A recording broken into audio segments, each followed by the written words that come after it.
दरम्यान अंजली दमानी यांच्या आरोपांवर कळंब पोलिसांनी प्रतिक्रिया दिली आहे। कळंबमध्ये सापडलेल्या मृत महिलेचा देशमुख हत्या प्रकरणाशी संबंध आहे की नाही याबाबत पोलीस विभागाकडे कुठलीही माहिती नाही। कळंब शहरातील द्वारका नगरीत मृत अवस्थेत सापडलेल्या महिलेला मनीषा बिडवेच असल्याचं पोलिसांनी स्पष्ट केलंय।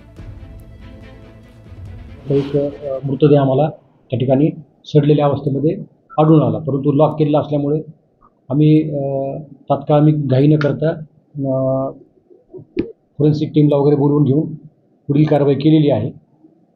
आतमध्ये जाऊन पाहिला असता त्या ठिकाणी तो मृतदेह जो होता तो मनीषा बिडवे यांचाच होता याची खात्री पटली आणि त्यानंतर आम्ही पुढची प्रक्रिया केली आहे। परंतु PM रिपोर्ट्स येणं बाकी असल्या कारणाने गुन्हा दाखल न करता प्राथमिक आम्ही अकस्मात मृत्यूची नोंद केलेली आहे। संतोष देशमुख सरपंच यांच्या हत्या प्रकरणात या महिलेची चौकशी झाल्याची अशी चर्चा आहे। त्या संबंधात ही महिला, ते आरोपी जे आहेत त्यांच्या संबंधित ही महिला असल्याची चर्चा आहे। याबाबत काय माहिती आहे? नाही, याबाबतीत आम्हाला खात्रीशीर अशी काही माहिती नाही आहे, त्याबद्दल आम्ही असं काही सांगू शकत नाही।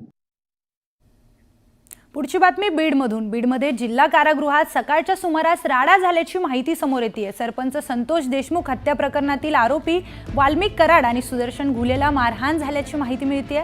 परळीतील महादेव गीते आणि अक्षय आठवलेंकडून ही मारहाण झाल्याचं कळतंय। बीड जिल्हा कारागृहात कैद्यांच्या 2 गटांमध्ये वाद झाल्याची सूत्रांची माहिती आहे। आज सकाळी या जेलमध्ये वाद झाला। यावेळी जेल पोलिसांनी वेळीच मध्यस्थी केल्यानं मोठा अनर्थ टळल्याची ही माहिती आहे। सरपंच हत्या प्रकरणात अटक केलेल्या परळीमधील आरोपींमध्ये हा वाद झाल्याने आता नव्या चर्चांना उधाण आले।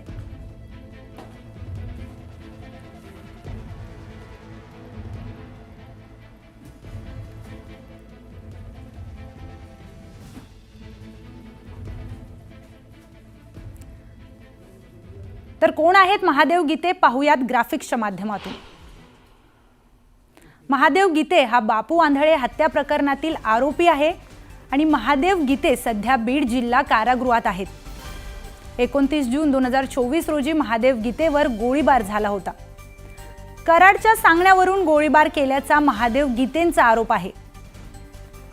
महादेव गीते राष्ट्रवादी पवार गटाचे नेते बबन गीतेंचे कार्यकर्ते असल्याचं देखील सांगण्यात येते। बापू आंधळे राष्ट्रवादी अजित पवार गटाचा धनंजय मुंडेंचा कार्यकर्ता आहे।